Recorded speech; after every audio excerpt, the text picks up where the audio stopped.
Hello and welcome to NBL Overtime. The festive season is here and the NBL is roaring as it always does at this time of year. It's time to welcome in two great men. Derek Rucker, welcome in. Are you feeling festive and jolly? I feel great, Felix. I feel better than your voice actually sounds.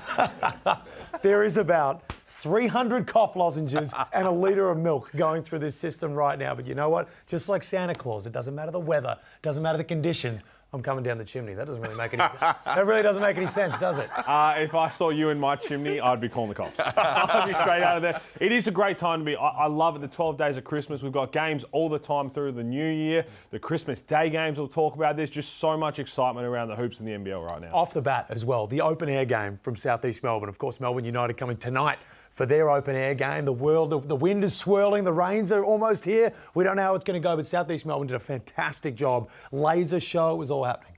And they won, and that was a big opportunity for them, and they took advantage of it. But this open air game, Pete, we've both played in a number of them. It's so exciting.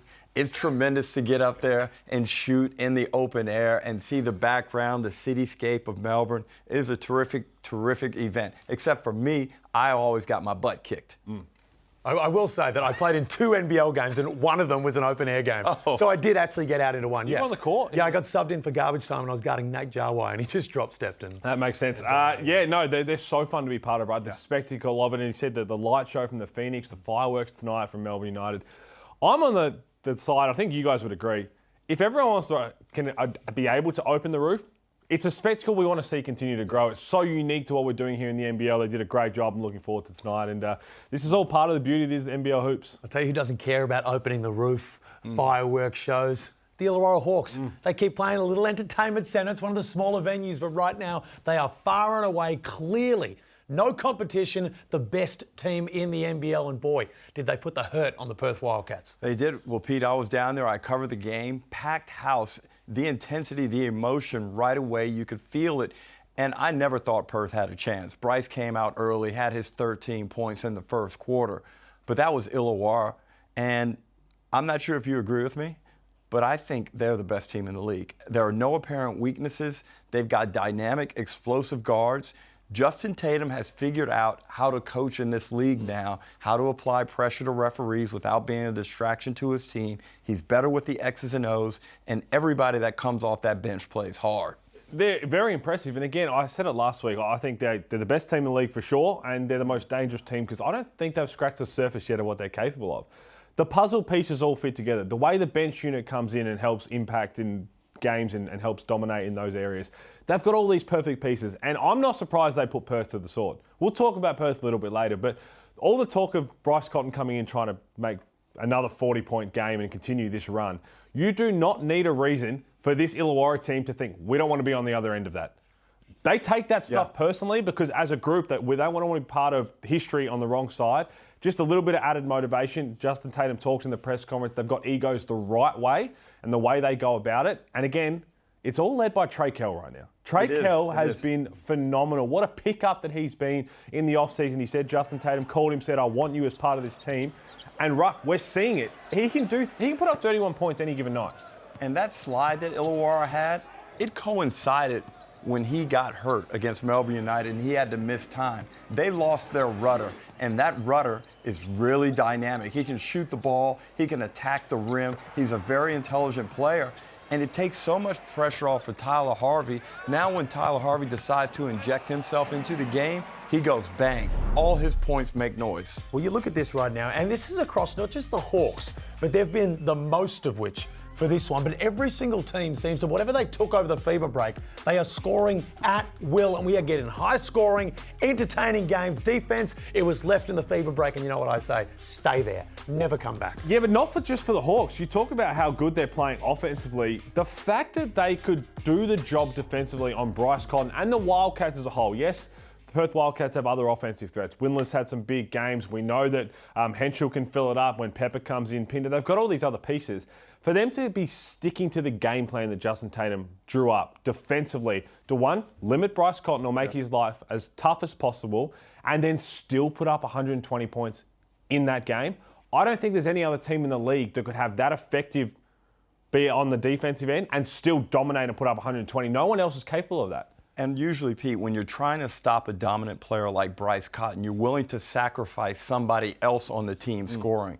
But other than Pender, no one else from Perth was really effective. So that was a complete demolition of the Perth Wildcats offense, an offense that had been working at a high level in the lead up to that game. You put it well almost in the preseason when you said if you look for a chink in the armour of why a team cannot win a championship, you said there was nothing in the Illawarra Hawks dynamic DNA that leads you to believe this is a team that this is why they'll lose. That's not there. But I've got to ask you this. Is there one player on this team, and we saw them take a little bit of a dip when Trey Kell went, is there one player across the roster, because they're probably the most even scoring statistically across the board, who's the one guy where if he's out of that lineup, you start to say, okay, there's a serious chink in the armour now? Sam Froling, for me. I think that's the only piece that if they missed him for any sort of time, that they can fill the void, but can they make a championship run without Sam Froling? I don't think so, because we saw the game he had against Melbourne United. I think that he's just such an important piece of this puzzle. If Trey Kell goes out again, I think they'd have enough pieces to cover that, whether it's Dave Hickey comes in the lineup, Tyler Harvey moves down to the point. Hickey, we've seen what he's doing all the time. Hyunjong Lee coming off the bench. I think they've got enough pieces around that, but Sam Froling's really important. But you're spot on. I've said this for a very long time. When I go through 1 to 10 at the start of the season, all the questions I have, why can't this team win a title? I didn't have an answer for that for the Illawarra Hawks. Everyone else, I could give you multiple reasons. I couldn't give one. I honestly think how far they go in NBL 25 is completely up to them. I agree with you. And a great masterstroke mid-season was Justin Tatum deciding to put Mason Peatling in that starting lineup. I didn't understand it. I didn't see it. But it's given Darius Day space and time to read each game, come in there, have his input, and he's been a lot more effective. He's not getting the raw numbers. He's not scoring 18 to 20 points a game like a lot of imports are. But his points are really valuable, and it gives them a balance now with the starting lineup and the bench. And their bench, I may have spoken too early in the preseason. I didn't give it the love that it merits. Hickey, Hyunjong Lee is having a great year coming off the bench. And right now, again, they do not have any weaknesses. No, and I'll tell you what, it's going to get a whole lot easier. We got there eventually for them because they're coming up 4 out of the next 6 games playing at home. So while plenty of teams in the league, namely one of their nemesis in Melbourne, is going to go on the road for a long, long time. You look at this, they could be sitting very, very pretty up the top of the standings over the next 6 games. I mean, that game on Christmas Day is huge. It's a watershed for both teams. Correct, because we've already seen what's happened the first 2 times these 2 teams played each other. They don't like each other. We talked about the interstate rival. But the rest of those games, there's a chance they go 6-0 in those games. They're just going to continue to put that little gap at the front. They've got to stay locked in. Now, we see this a lot with teams that are in this position where I think everybody can agree that they are the most dangerous team and the best team in the comp right now. At what point do you think, maybe they don't, do they need a little reality check moment before the end of the season to really lock back in? Or are they the team right now with all the pieces, with the vibe they have going, where they can sustain this all the way through to the end of Feb and early March? I'm not a fan of the reality check, because the reality check, you drop one game, it could turn into 2. It could turn to 3 like Melbourne United is experiencing right now. I don't want that. And also, I think their coach gives them reality checks on the daily. Yep. Tell you what, I think we can note the NBL is unpredictable, and there's a very real chance that they go 0 of 6, and we all look like idiots for saying they were going to win the championship. That's just how this league seems to work. But the Perth Wildcats and Bryce Cotton were on the receiving end of the Hawks' punishment, and that Bryce Cotton 40-plus streak came to a screeching halt, even though 13 points in the first quarter. We were all thinking, here we are, here we go again. He's about to roll scoreless for the final 3 quarters of the game. For someone who has always said it's sunny on John Reilly Island, boy, it was overcast, stormy, and the flare gun was almost set off. I mean, again, we kind of got to a point, the 40-point run was going to come to an end eventually. It was just astronomical what he was putting up. And again, I thought he was going to really struggle to put up 40 against the Hawks, because they have this team defensive dynamic that's spearheaded by Wani Swakala-Bullock, who's a leading candidate for the Defensive Player of the Year, but they bring in Hickey. There's just no rest for Bryce Cotton. And even in that first quarter, you saw how hard he had to work to get, even when he gets the ball. Okay, I've passed Wani here. You've got to run into other guys. Mason Peatling is going to put his body on the line. Sam Froling's going to be there. Tyler Harvey's very good with his hands on the defensive end. They did it as a whole. And again, that's what made it so impressive in those final 3 quarters. To hold the leading MVP candidate, 4-time MVP, who's on a heater, scoreless, No one would have predicted that. If that's the offensive side, the defensive side for the Perth Wildcats has been now entertainment right up here. We're seeing some numbers get run up. If the Wildcats fans, they've been saying it for weeks now, the team is leaking defense. Now, I look at the cattle that they've got, and I don't think you've got capable defenders throughout that roster. Well, I thought that at least they would be capable at home. Usually teams, when they struggle defensively, they're able to be good enough at home at a respectable level. But even at home, their defensive rating is below league average. And on the road, they are just atrocious. Look at these numbers.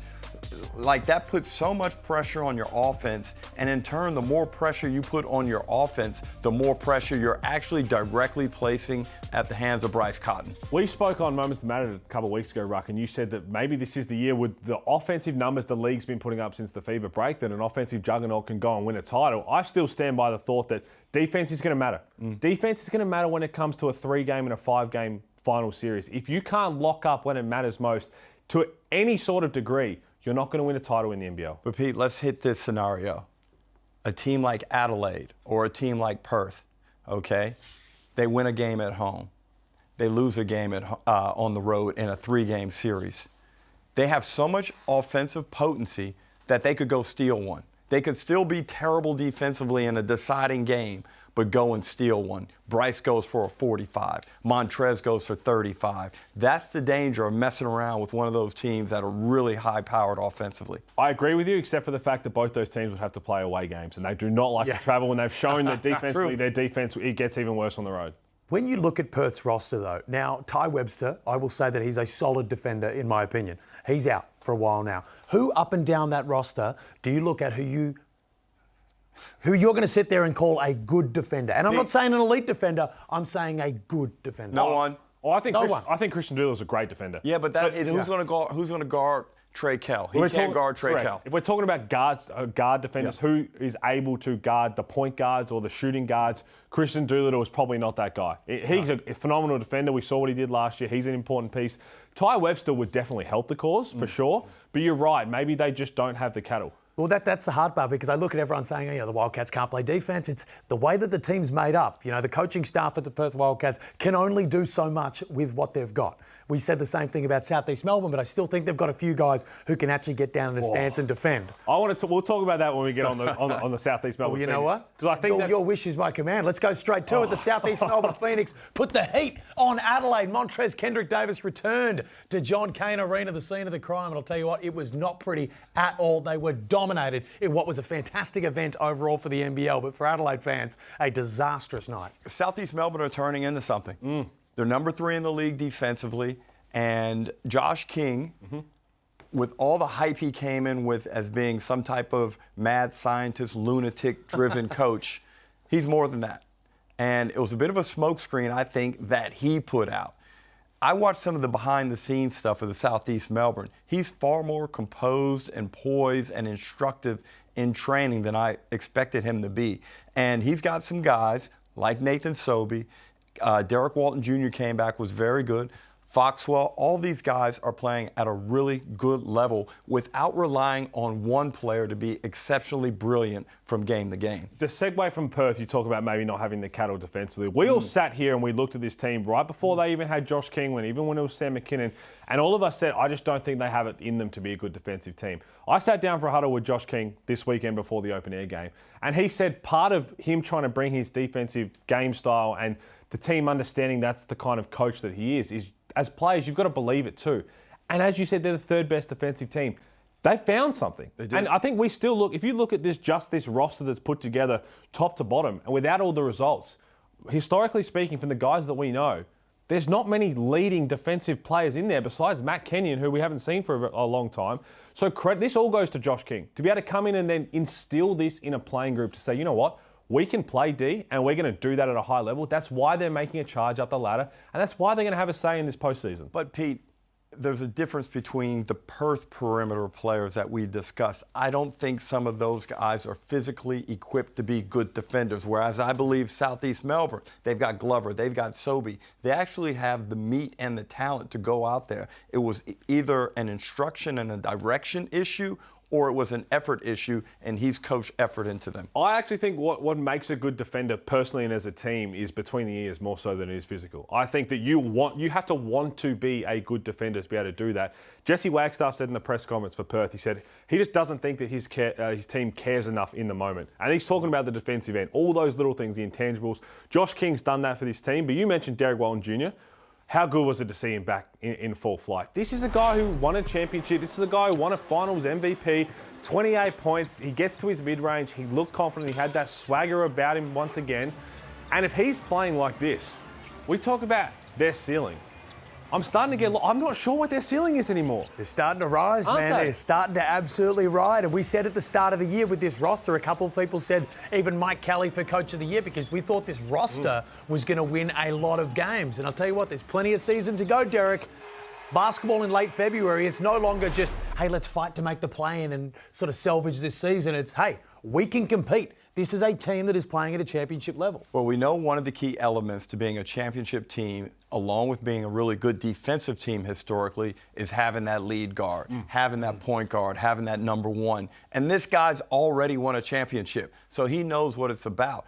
All that stuff we saw was just a function of poor dynamics early in the season. Then he gets hurt, and that's disruptive to your season when you are the point guard. You're trying to lead out there on the floor. All of a sudden, you lose your mojo. It's hard to lead when you're not performing. And right now, for Derek Walton Jr. to come back and get those numbers, watch him take off. He's been unbelievable. And again, shout out Angus Glover as well. Because Josh King said Angus Glover is his type of player. You see it. This is just a fit you could see for as long as Josh King's in the NBL, which I hope is a very long time. I think he's a phenomenal head coach. I think he's just going to be partnering with Angus Glover for a long time. But I need to ask you this now. Are we officially at a point where Matt Hurt is a lock for the All-NBL first team? Yes. It has to be. Yes. I believe so. Look, I think there's a little bit of Trez. It's positionless Matt Hurt. now. It's Yeah, I know, but still, there's. I don't know yet. No. He's in Matt, there. He's in there. I'll say I this just now. saw some quiet times over the past few rounds that I didn't love, but I'm looking at it. Matt Hurt has had a better season than Montrez. Ooh. Montrez is exciting, it's Wow. fun, it's sexy basketball. Matt Hurt is boring as hell to watch. It ain't sexy, but I'll tell you what, it's efficient and it is winning games. Even when they were losing, Matt Hurt was still putting up fantastic numbers. Those look pretty good now. right there, Felix. Those are fantastic numbers. He is a lock for He's not a All-NBL. lock. He's definitely getting one or first or second team. I think right now you've got Kendrick Davis, Montrez, Bryce, and Matt Hurt in the All-NBL team. No Trey Kell? So here's my thing. The Illawarra Hawks are so Trey Kell's loaded in there. as Come on, equal. man. They're so because Tyler Harvey's putting in one. Tyler of his Harvey best could be positions. in. They're going to end up, when you're trying to split them as coaches and captains, you're like, do I give Trey Kell the nod in the Hawks or do I give Tyler Harvey? It's going to be hard. That always happens. They'll both be All-NBL. It just depends first or second. Matt Hurt has been that shining light all season. Can I throw another one in there? Please. Go ahead. Someone we're going to discuss, Casey Prather. What are you talking about? Why are you giving me that body language? Okay. Casey's played 3 good games. I love Casey Prather. I love Casey Prather. I can legitimately sit here and say there is no one in the league that I'm happier for to see him playing like that. But the recency bias from you there, Derek, is Stop it. There's still a lot of possibly the season to go. greatest basketball mind we have in the NBL. For you to come in here and say that, I am without speech. Is that the perfect segue for you then? That's the perfect segue because we just found a new cupcake. Rewind and replay that. But it's time for an Ain't No Cupcake League. Oh, geez, I hate to come at you again here, Derek, but you are. Oh, come on. You're one of the best basketball minds, but you're also, you're one of the better looking dudes we've got on the me. commentary team. Oh, thank you. I wasn't aware of that, but I appreciate it. Well dressed. You just bring it all the time, man. Whenever we go out, there's eyes just coming left, Yeah, right, and centre. yeah. It's unbelievable. And I just want to throw back to what your little stubble beard used to look like. Oh, no. No, it used to just have a bit of grey, I thought. Oh, yeah. There was a bit of grey in there. And then I noticed, when you walked in today, and especially at the game, it appears to be a little fuller and in fresher colour. Yeah, look at that dye. That dye works nice. It looks good, right? You see how the light bounces off of it just perfectly? It looks strong. It's got a beautiful shape and formation, Felix. One day you'll know about it, my friend. Oh, God. I think you look great. I did notice that in the call. I think it was Friday night. We crossed quickly to him during the game, and I said to Damon next to me, Derek's looking good. I did notice it was during the teddy bear toss for the Brisbane Bullets, and you had the teddy just slowly once you realised. By the way, the teddy bear toss. We'll get on to that. It was phenomenal. What a great initiative. Now, the entire reason we have this segment is because we have moments that we need to be better from. If our great friend Corey was here to watch this, now you talk about Casey Prater, he has been unbelievable. I love what he's doing. But if he watched this, this sums it all up. Looking for 34. Oh, he's missed it. Oh, no. You know what we call this, Coach? This is a cupcake. It's a cupcake with a candle on it. Oh, no. And that's exactly what we had. So Casey, he would want that back. He hurt his back on that too. He's got a lower back. Oh, that's mean. You're going to put a cupcake when the guy gets hurt. But again, he would want that back. He would want that back as a cupcake. Now, there's an Indonesian team doing the rounds playing an NBL 1 games. KJ McDaniel. Cage. A few NBA, ex-NBA guys in there. They played the Melbourne Tigers. You weren't playing because we would have had a great cupcakes. But just watch this and tell me if this isn't one of the worst finishes you've ever seen on the break. Great Euro. Oh! Even Gage is like, hang on. Oh, that's my God. Great Euro. And then, Hey, that's that Indonesian slime and right there. To be saying that, if you haven't, jump onto the socials, NBL 1, they have been putting up some serious highlights on this tour as well. There's a reason that you did not play that game because a lot of people have been dunked on, but that was just an unfortunate one. That's amazing. But Felix, you know, I'm somebody who loves a selfie. I don't care if it's the phone to me selfie, the mirror selfie. I'll go with all of those types of selfies, but Felix. Oh, no. Felix. Look at this. Cameras are always... At least have the lights come on. What is Oh, that? no. What is that? Hey, What is that? Hey. No. Are you kidding me? Fake news. Yes. Are you kidding me? I was filming the water bottle because someone said, can you get your water bottle off the $60,000 camera that it was on? No, that's not it. Speaking of the water bottle, I don't know what's going on. Are you 4 years old or are you 5 years old? Oh, no. Pete, what type of fluids do you this drink? is- Oh, look at this guy. What are you drinking, dude? No one drinks milk. Oh, hang on. Can we run that back? I've just noticed. Are we possible to...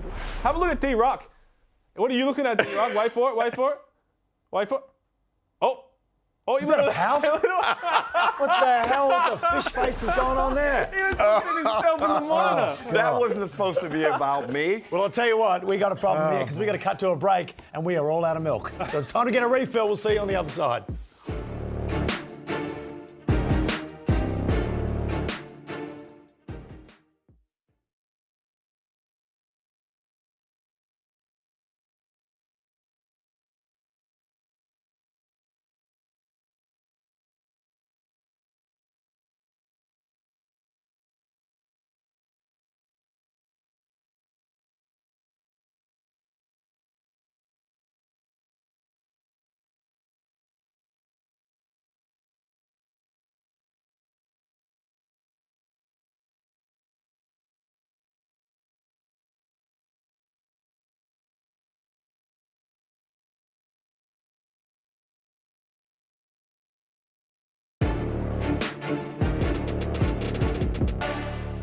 Welcome back to NBL Overtime. Well, the Adelaide 36ers, they have been one of the most entertaining teams of the season. And I'll tell you what, they've been doing it all for the fans, so much so that they refuse to win on the road as well, granting everyone home wins. Peter Hooley, Derek Rucker. The 36ers, they have been the biggest roller coaster from the preseason to right now. You just don't know what you're going to get. And again, we spoke about it with Perth, right? Their lack of defence as a group, and Mike Wells said that they're still learning, they're still growing on that end. But one reason why they have so much success at home when they're a fully healthy team is because defensively they're still not very good at home, but that crowd, we've all been there, it's an unbelievable setup they have down in the entertainment centre. That feeds them on, that fires them up, and they get more buckets than the opposition. Defensively, when they go on the road, they have the same struggles, and other teams are going to play better at home, and they just simply cannot win. 1 of 6 on the road, it doesn't get it done in the NBL. Not going to get it done, and especially if you can't defend, as you said. But at home, they still have enough home games where they can go on a run and make a run for a play-in position. At home, it's very simple. They're like catch us. We're putting up points. You got to chase us down, especially if they get off to a fast start. Now, the key is when does DJ and the full lineup come back together, and how potent and how cohesive do they become quickly? Well, it feels like at times it's been a one-man band with Kendrick Davis, who has been playing some statistically record-breaking basketball when you look at imports in their first season at the NBL. A young guy, absolutely killing it, love every single aspect of him, but right now he can only do so much by himself. Yeah, exactly right, but he has been unbelievable. 24, 6 and 8 in this loss, and again, He fought hard. Give him credit in this game when the team wasn't firing. He refused to give up. He was getting battered and bruised. He just wanted to do everything he could to help his team get the win. He's had one of the best first seasons in the NBL that I've seen in some time. They put up a graphic on socials throughout the week comparing to the numbers I said on Overtime. The Jerome Randalls, the Casper Wares, Jalen Adams, all their first season. But they need DJ back. You need that floor spacing. It's going to help Trez get his buckets. Isaac looked good against the Phoenix. It's going to open up things for Kendrick Davis as well. They're going to try. I believe he's going to try and go tomorrow. We'll see what happens. There's certain guys in this league where, it's not just the points they bring, but they're sort of drought snappers. Whenever you go on a bit of a rough run, the other team goes on a 6-0 stretch, 8-0 stretch. Chris Golding is one of those guys where he can go back-to-back threes and, okay, we got our energy back. DJ's another one of those guys, and you don't see it on the stat sheet. Yeah, he puts up points, but he also puts them up when you can't find a bucket anywhere. The offense isn't working, nothing's flowing. Well, you know what? DJ just pulls up from the logo and he gets it done. Now, sometimes you take the good with the bad with guys like that. They can go on rough stretches, but for me, the biggest thing that DJ brings, and Chris Golding brings it to Melbourne United, is that just, we're in a rut here. Oh, bang, thank you for the 6 points. But DJ is good also putting the ball on the deck, finishing at the rim, drawing fouls, bringing his teammates into play. I don't think he gets enough recognition for that aspect of his game. But who is going to be the main benefactor when he returns from the lineup? I think it's probably going to be Jarrell Martin. I think Jarrell Martin is someone who we need to find a bit more consistency from. And I think with DJ out there spacing the floor, will open up some lanes. Jarrell can get into his face-up game, maybe catch and shoot stuff from the three. But right now, they need more consistent performances from him also. The hardest thing with Jarrell Martin now trying to find consistent minutes is, Montrez is putting up a double-double, 20 and 10 a night. So he's doing it on the offensive end. Isaac Humphries has had a very good month as well. So you think about, where does Jarrell Martin's minutes come from consistently going forward? They did talk at the start that they were going to play all three of them together. I said at the time that was never going to happen. It's not going to happen.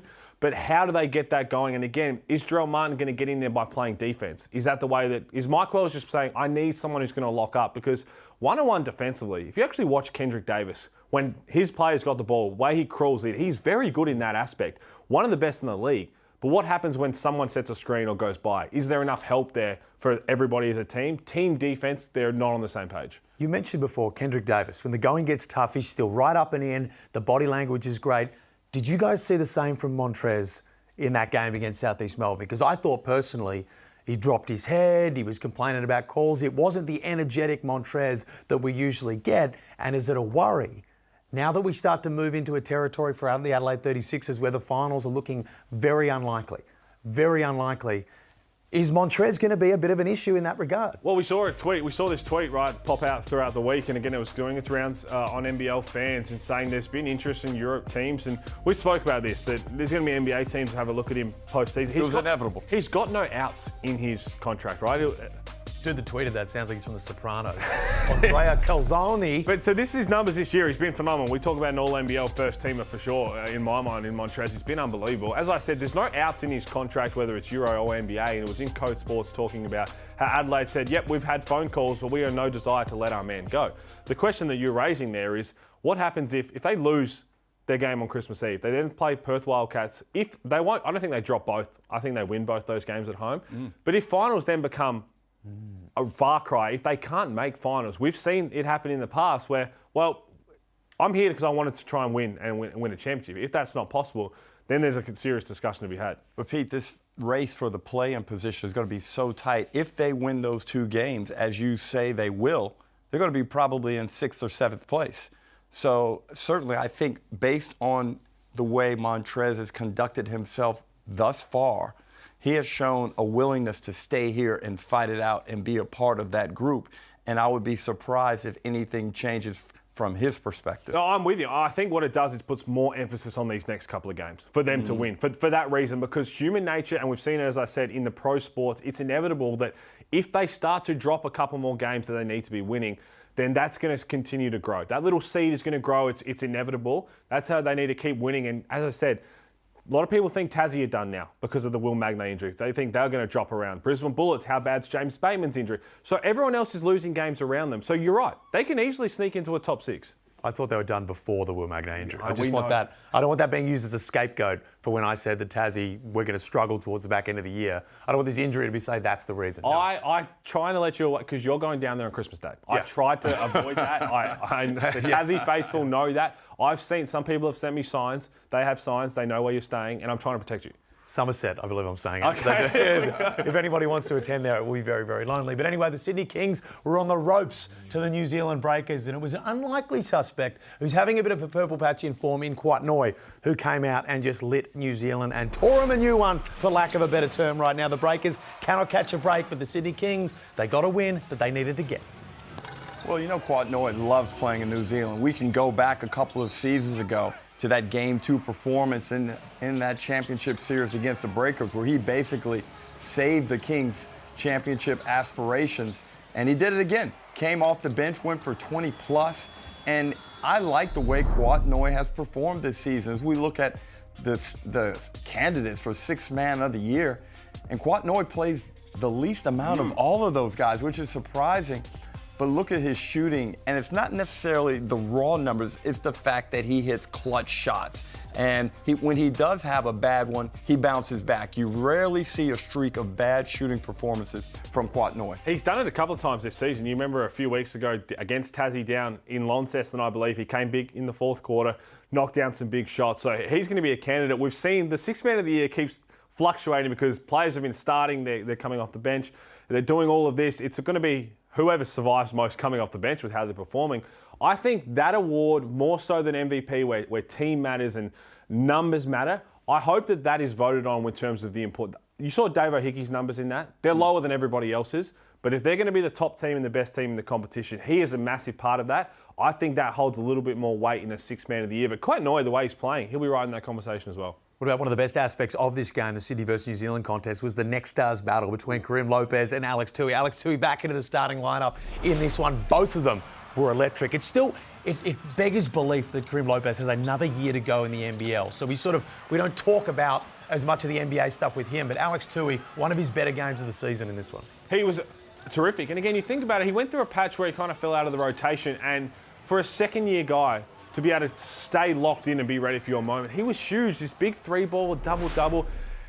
In that game as well that you were calling, I've noticed when Next Stars, you seem to elevate your call when it comes to Next Stars, because you know that those clips are going to be rolling around worldwide for a little bit, and so you should. They were both exceptional, but the Karim Lopez one is awesome as well. He deserves some flowers. But Alex Tui, I love what I'm seeing from him, and he's going to be in the NBA next year for a reason. Well, it's great to see Lopez just mature, and he plays so far advanced for his age. The way he puts the ball on the deck, his effort, he hits the offensive glass. But Tui, again, is starting to raise his stocks with his performance. And I think it's basically been a function of consistent minutes from game to game. Now that I think he's worked out where he sits in Brian Goorjian's rotation, it's given him a comfort and an ease, and we're seeing it reflected in his numbers. The thing with Alex Tui as well is he plays a game, and I think the same can be said a little bit for Lopez, that I actually think it's more advantageous in the NBA.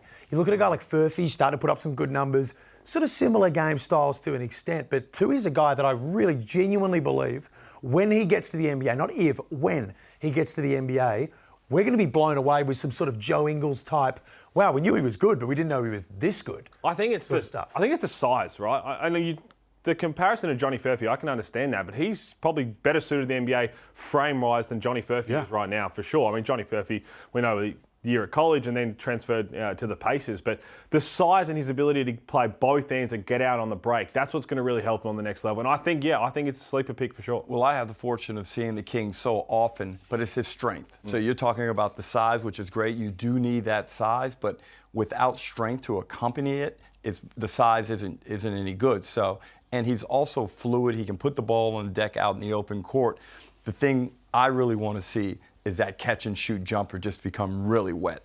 Lopez, Tui, NBA draft. Felix, another glass of milk. Us, back after the break.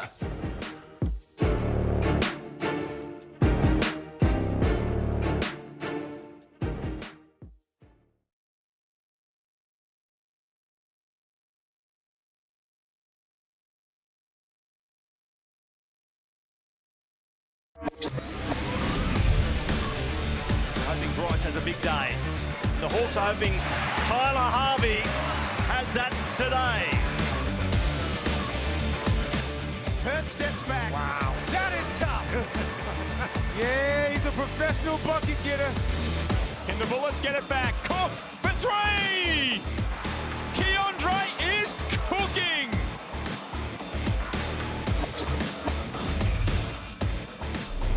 The Mitsubishi Motors 3 standings. Chris Goulding, let's take stock for a moment. Chris Goulding, well, he's going to continue tonight. He's going to hopefully knock in a couple tonight and continue to make his lead. But Tyler Harvey, if I had to put money on it right now, I'd probably say towards the end of the year, Tyler Harvey might be able to take this one out. James Bateman, of course, just starting to drop off a little bit. We hope he's okay, or as okay as can be with that hamstring right now. But I think Tyler Harvey, if I had to choose anyone, would be the one that we'd go to right there. But the Brisbane Bullets, we spoke on James Bateman. There is a little undercurrent to this one that we will discuss, but you got to give them credit. They are absolutely charging whatever Justin Schuller has decided to do with his team. It is working so much so that Derek is crowning Casey Prather the MVP. Oh, my God. Is that true? Did I said misread that one? I said he's all NBL 1 potential. NBL 1. Oh, wow. First team, sorry. He's been unbelievable, though. Look at me, 35 points. And again, I love the way that he now understands where he's at. Like, I think that he just found his niche. He found his role. We talked about where he came in the end of last season, even the start of this season. And ever since the Josh Bannon injury and he got put back in the starting lineup at the 4 spot, he's understand. I don't want to say limitations because I don't think he has a whole lot of limitations to his game besides that ultimate aggressiveness and elevation. But have a look at his last 6 games. Look at the efficiency numbers. I mean, 35 points. He's over 33 times. The jab step, he's playing to his speed. He's playing to what he can do now. His jab step is elite. It creates space. He's shooting the 3 ball at a high clip. What you're saying, Ruck, I will agree with you. If he sustains this till the end of the season, I am with you. If he sustains this to the end of the season, but also as Felix said, I'm agreeing with both of you here. It's just phenomenal. I think he's one of everybody's favourite players in the NBL. To see him back playing to this level that he's capable of. And it's also great to see a different version of Casey Prather. This is now a family man. He's got a complete life, and I think that has added a sense of calmness to him as a person, and you see it reflected in the way he plays. He's more of a leader now. He's steady throughout games, and we know he's lost some athleticism due to the injuries, but when you find peace within yourself, you can do great things out in the court. And Ariana's one of our colleagues. She does a great job. So I think Casey is just really happy with where he sits right now in Brisbane. And part of the reason I'm so happy for Casey as well, like I went down the development player route. Now, development players can get the tough stick sometimes. You know, we wouldn't know. There's some players that, you know, they won't give you the time of day if you're a development player, and I experienced that. Casey was the best player on the team. Time of day, every time. If you had to ask him something while I was playing there, 100% he'd respond. If you were doing anything, Casey was probably the guy out of all the players on the team that gave me the time of day the most, helped me out the most, that sort of stuff. And I'm just a lowly development player that doesn't get on the court. That's how you can tell some of the character of these guys. So it is so good to see this guy back playing this sort of basketball. It is, and you finished that, you came full circle there, because when you were saying when I was playing, and I was like, Yeah, I was like, But you did finish that when you struggled to get on the court. But no, you're right. He's just a phenomenal human being. And again, the family, I think everybody's kind of adopted the Prathers, and we hope that they stay here for a very long time. He's not doing it alone. Keandre Cook, what a pickup he has been. And the fact that the Brisbane Bullets, you look at what they were building in the offseason, he was initially slated to come off the bench. This was supposed to be James Bateman at the start of the season, James Bateman, Sam McDaniel, Casey Prather, Josh Bannon and Harrison. And Keandre Cook was going to be a spark plug off the bench. He's been their most consistent scorer all season. Do you remember when I said that Justin Schuller should be allowed to sit in this position for 12 years? Yep. Yeah, no. Hey, admittedly, we clowned you for that, and we said that was a ridiculous statement, but right now, egg on our face. Well, he just needed time to figure out. He's still a very inexperienced head coach at the elite level, and it takes time. He had injuries. He had a lot of things going on that were outside of his control. Now he's figured out a formula. Play through those imports. I got 3 good imports. Play through the imports. Let the Aussies, the other Aussies, except Tyrell Harrison, who obviously is a Kiwi, but Tyrell is one of the top 4. He's one of the 4 in that quartet. It's unfortunate they lose Bateman. They've got to find somebody else now to pick up the pieces, but at least Schuller has figured out a blueprint to success. There is a weird correlation with Derek saying these things at the time we label outlandish and foolish, and then them becoming true. So I think at some point we're going to learn our lesson, because Casey Prather is most likely going to continue playing like this, and you're going to be able to play the clip back of us laughing at you. But let's have a look at the next 6 games for the Brisbane Bullets, because right now, look, It's certainly not an easy run. Now, I just sang their praises. Hey, check this out, though, fellas. They might lose 4 in a row. Oh, God. Yeah, I mean, Adelaide, we know how Adelaide play at home. They're basically playing for their season. That's going to be tough. Do you give them a chance to go and beat Illawarra in Illawarra? Yes. Okay. Tasmania in Tassie. That's going to be really tough. Sydney, I think Sydney are going to start to put it all together even better than they have right now. So that's going to be very tough for them. James Bateman, the question mark, is going to be a thing to watch. And defensively, though, I'm not sure they've figured it out on that end. I think they've got very offensively heavy. I love the shortened rotation. Let's play through our main guys. They've still got to figure things out on the defensive end. And it takes swallowing your ego as a coach to understand how to make your team win when it doesn't fit what you thought it was going to be. They thought they were going to be this grinded out defensive team. Well, that's not who they are. Schuler could have just kept trying to force that, and he said, no, okay, let's shift for now and go high string offensively. I'm looking at the rundown right now. Does that say what I think it says? Who's yes. hearing? Oh, yeah. Who's hearing is back? I thought it was gone for good. We decided. What? Who's that? Exactly right. I was sick of the stinger. To be fair, I didn't want to bring anything. Now, we've got a couple for you. And again, Adam Ford said in the press conference he's been taking a couple calls on Taron Armstrong from NBA clubs, which doesn't surprise us. We've all sung his praise. He's been unbelievable lately. And the way he's shooting the ball, it's no surprise that NBA teams are going to be looking at him and wanting to know what's going on.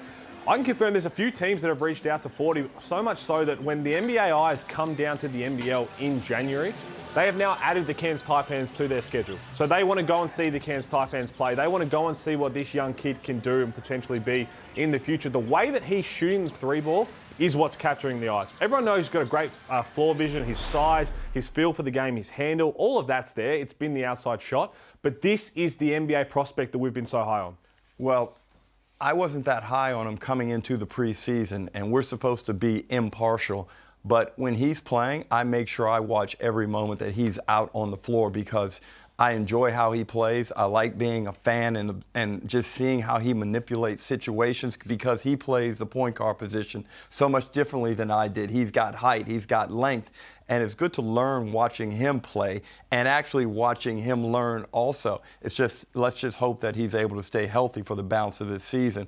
But his jump shot is starting to get to a really proficient level. And I think it's going to be NBA workouts postseason, and you talk about Summer League, all of that, because he's destined to get that opportunity at some point. And the other one I've got for you, might have seen me talk about it, is Big Sauce. Alan Williams, now he's parted ways. He's left Korea. It was a 4-month contract. He played very well over there with an agreed upon paternity leave. He's about to welcome his first child, which we're going to talk about in the coming weeks. We'll congratulate them when that happens. But he's talked about his desire, and I've spoken to him about coming back to the NBL. And he said his next decision is going to be based not so much financially, but on what's best for him and his soon-to-be growing family. And he sees, if that's Australia, he says, I can see that being a long-term potential.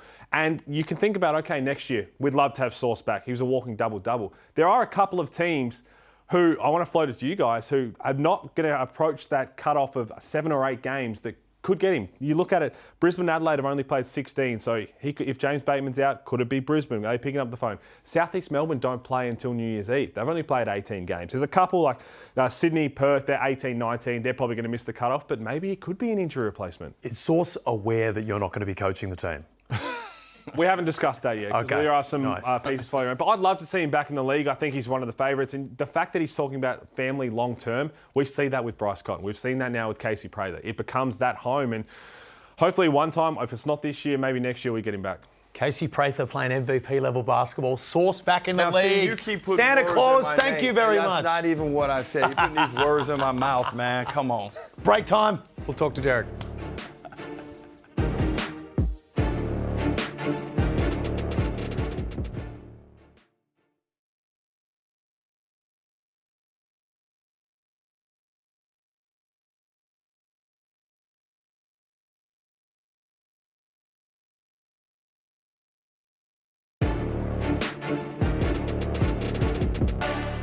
Jingle bell, jingle bell, jingle bell.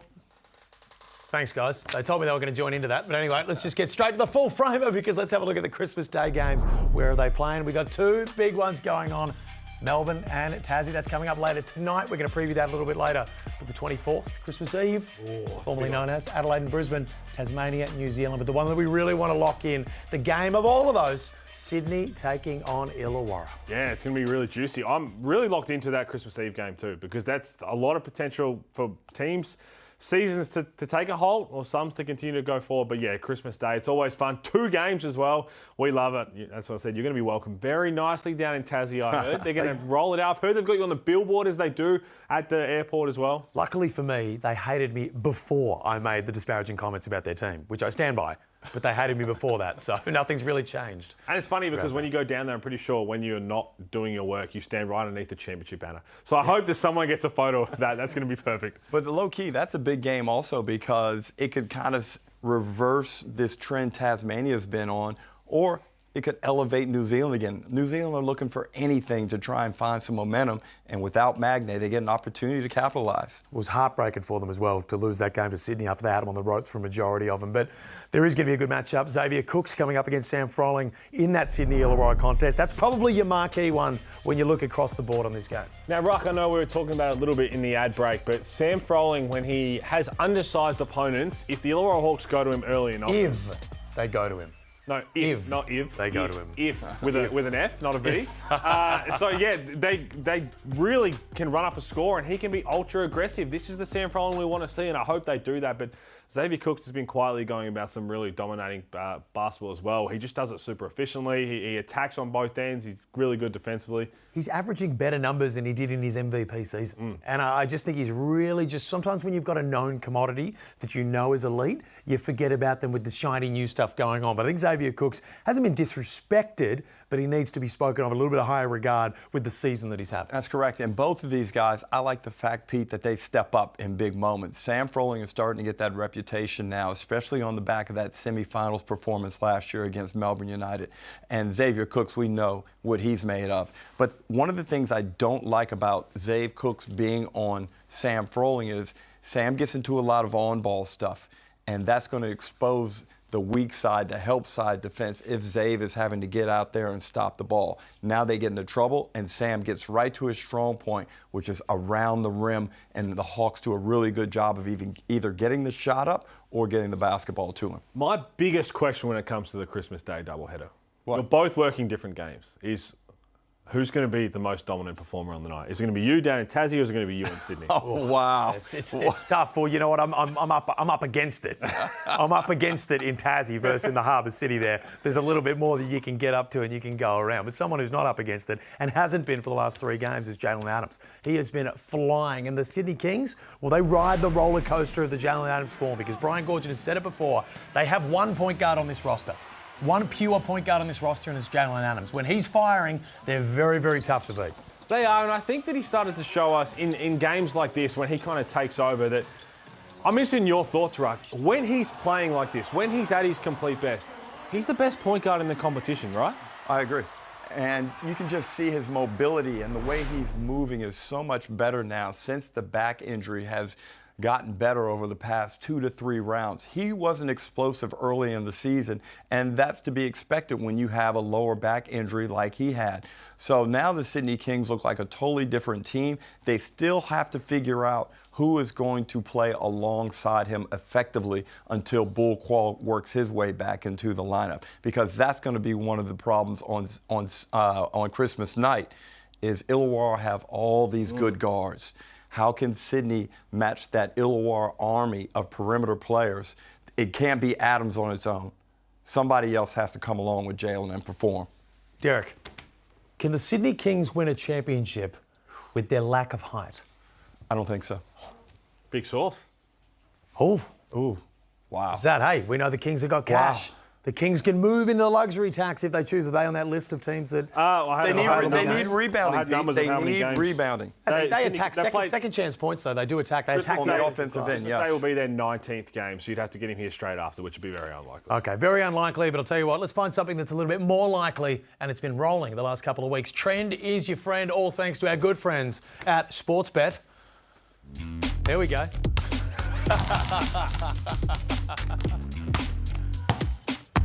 The trend here. We are going back to the well for this one, and it's the Wildcats' defensive struggles. Now, usually, a trend. It goes on for a little bit and then it drops off. No such thing with the Wildcats, because some of the buckets they've given up, that was a nice one in transition right there, just throwing it upstairs.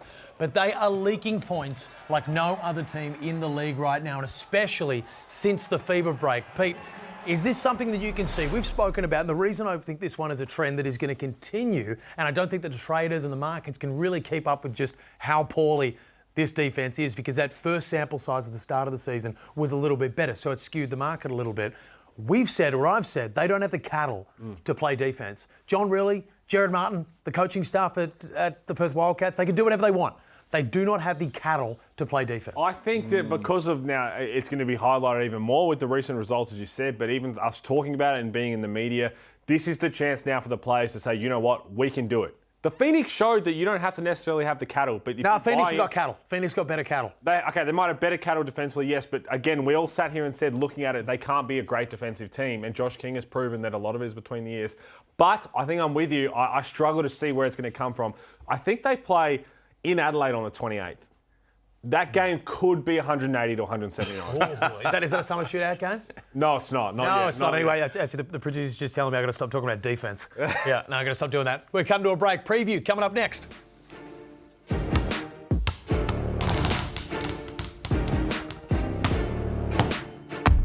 What are you really gambling with? For free and confidential support, call the number on the screen or visit the website.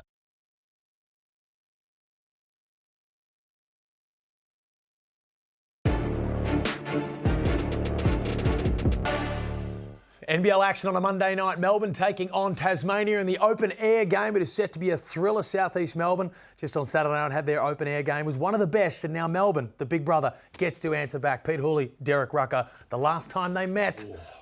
It's always a cracking game between these two. Sure is.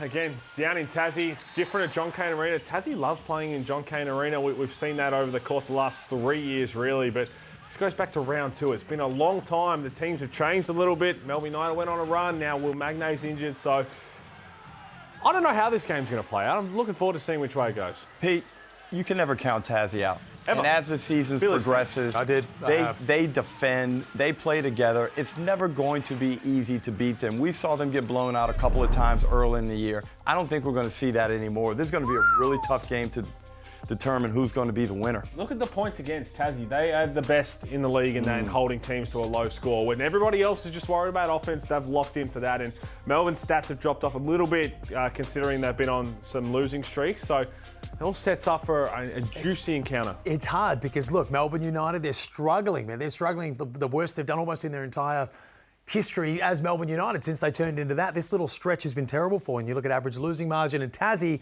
rolling at the moment, but you take Will Magnay out of there, in my opinion, you take the fear out of Tasmania. When you're attacking the rim, well, you got Fabian Krislovic, you got the new import, they are not rim protector, classic rim protector guys. I just don't think that is a recoverable out for them. It's big. All they've got to do is just steady the ship, though. Until they get Magnay back at the start of Feb, it's a very long time away. But as we've said, if they can sneak into a play-in, if they can get there, defensively, they're going to cause issues. I hope they do not discount Doyle and Crawford. These guys are champions, and they're big play guys, and they can go off and score the basketball and make life really tough on Melbourne United. Tips?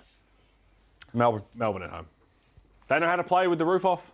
I think they get it as well. It's going to be a cracking game. Peter Hooley, thank you. You got to run, man. Because the power of TV, it's about to be unbelievable. The direct line straight to there. Thank you to Men's Club for dressing us. Thank you all for watching. Another cracking game coming up.